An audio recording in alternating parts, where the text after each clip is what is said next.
1706 وتقع بين أحضان صحراء وسط نيومكسيكو المرتفعة والجميلة.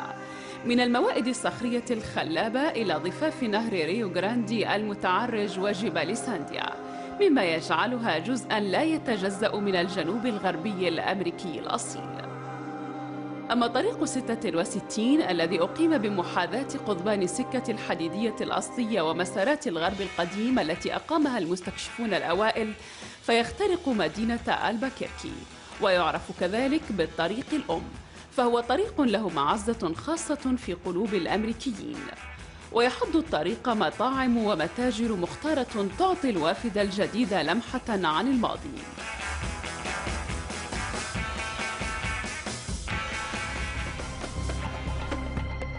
وعلى بعد 25 ميلاً في منطقة هادئة ومنعزلة في جبال ألباكيركي الشرقية يعيش زيد وأسرته. Assalamu alaikum wa rahmatullahi wa barakatuh. My name is Zaid Lusman. I became Muslim about 10 years ago, alhamdulillah, praise be to God, and I'm very happy to be speaking with you today.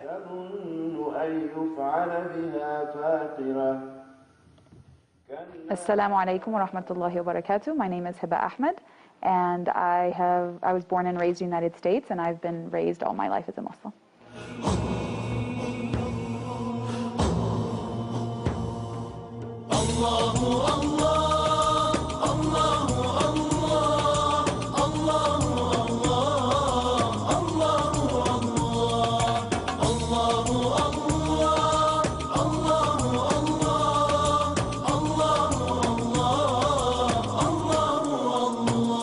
من أنزل الأمطار وفجر الأنهار وأنبت الأزهار تزخرف الجبال، من ينشر الصباح ويرسل الرياح ويملأ البطاح برزقه الحلال. الله الله الله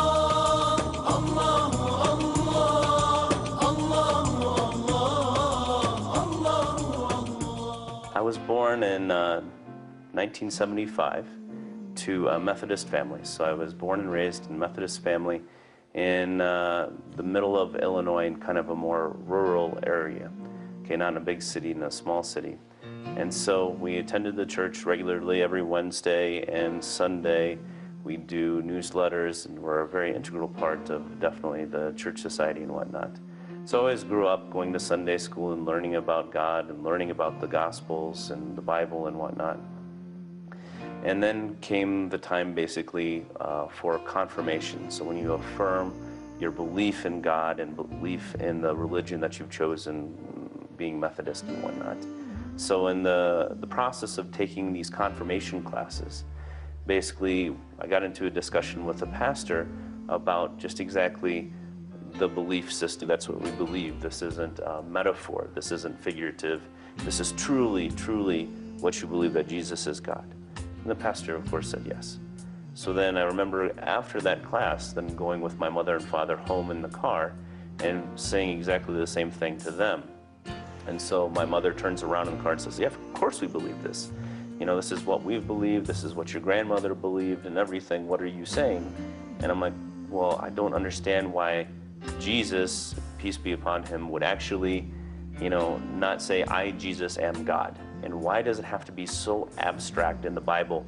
Why isn't there some exact phrase that just says, I, Jesus, am God, or some very clear way? And so from that point on, I always had some kind of doubt in my mind about, of course, Jesus being God, and I never really believed that Jesus was God. And so that was basically at the beginning of high school. So then after 4 years of high school and then 4 years of college, then I started to look or re-look and rethink religions through again. That was the only thing, no matter what, I kept looking at it again and again and again, and everything that I read in the Quran, I believed. And everything I'd read in the Bible, I had some kind of issues with. And so basically, I couldn't deny it anymore, and I decided to become Muslim.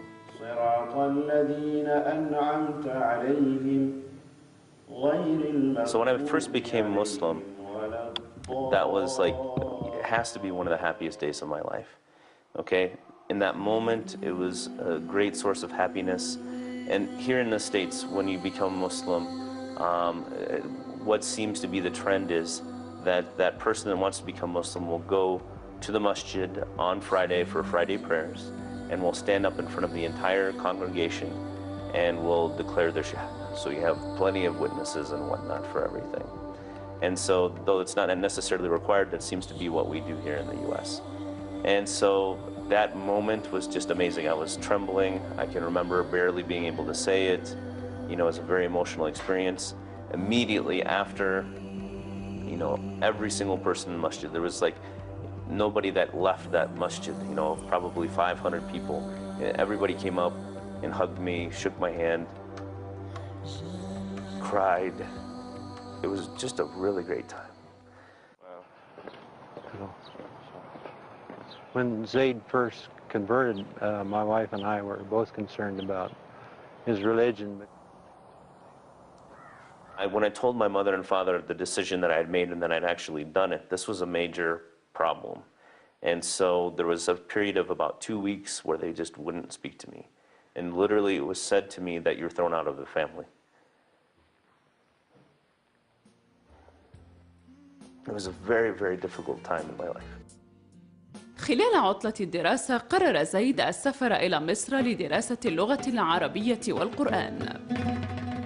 So looked all over the Middle East and whatnot and found a school in Egypt.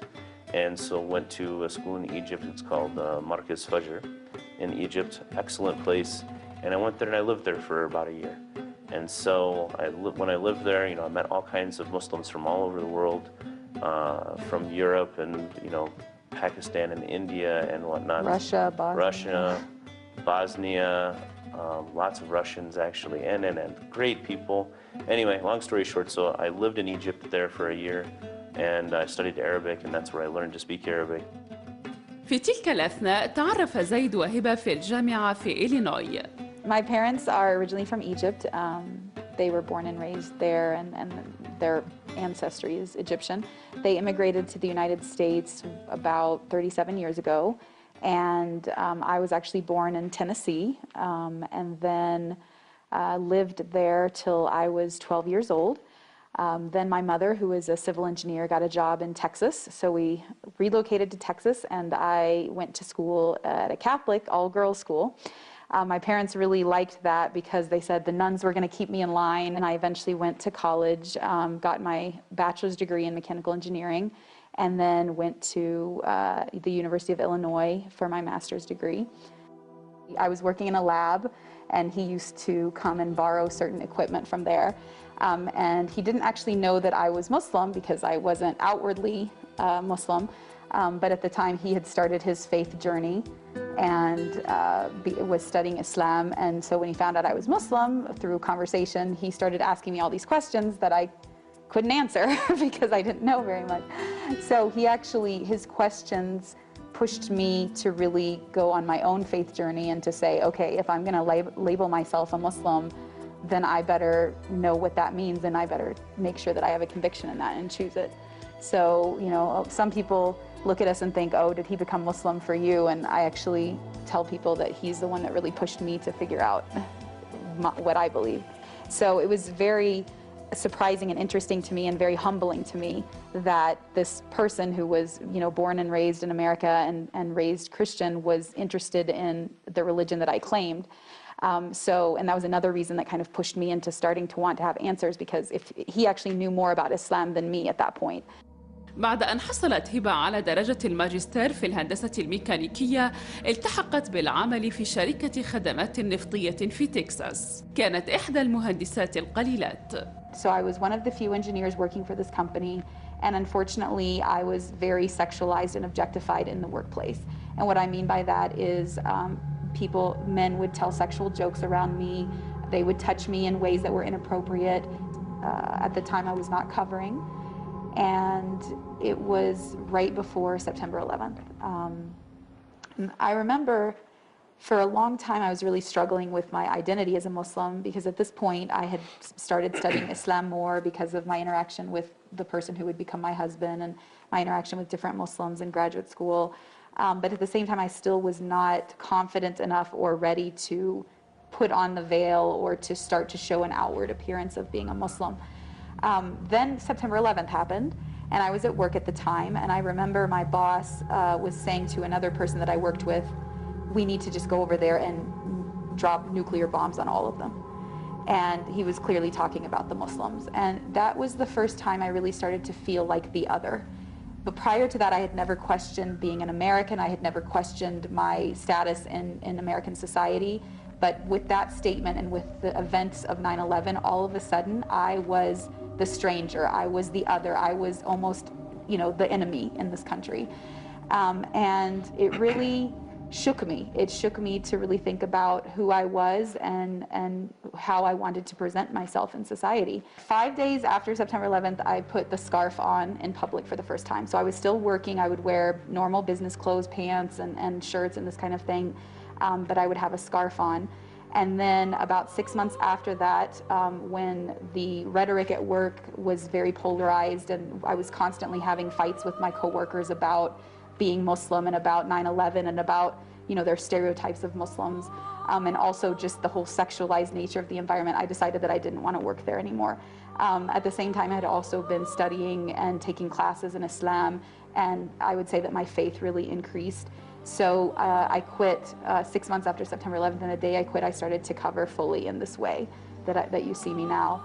And this was about a year and a half before my husband and I eventually married. The first time that I saw you, really what was going through my head was, you know, wow, is this really the same person? Has she changed? And, you know, from the person that I knew before, you know, from just, you know, even a year, a little over a year before.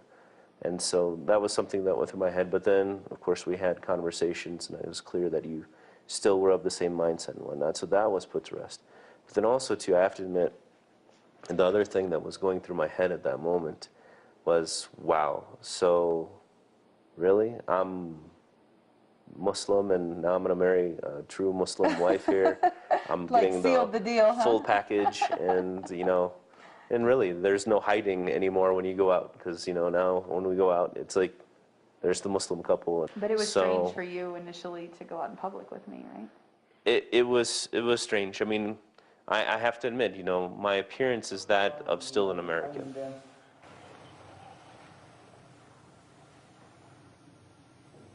Allah. Now I'm 100% of the time Muslim, and yes, you know, we're getting stares all the time, and I go out by myself, I don't get stared at nearly as much as I do with her.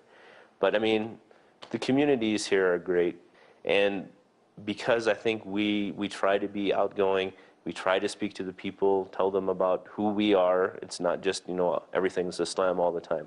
No, this is my daughter, this is my son, this is my wife, and we're a family. Then people can identify, and they feel more comfortable with us. And they're not going to forget us because of how we look, but then they'll remember our Islam and our character because of the people that we are and how we communicate with the people. Well, you know, Zaid's a very good brother. I mean, he was actually generous enough to take time out of his schedule to talk to me about Islam when I came over here. And I really needed someone to learn about Islam from, because I've been in Albuquerque my whole life, and I never ever once heard about Islam. I never ever once heard about Prophet Muhammad. زيد كان طفلا متبنى وقد نشأ كطفل وحيد، إلا أنه عثر على والديه البيولوجيين وواجه بعض المشكلات في علاقته بهما. One time with my biological mother, after we found her, we went as a family, Hiba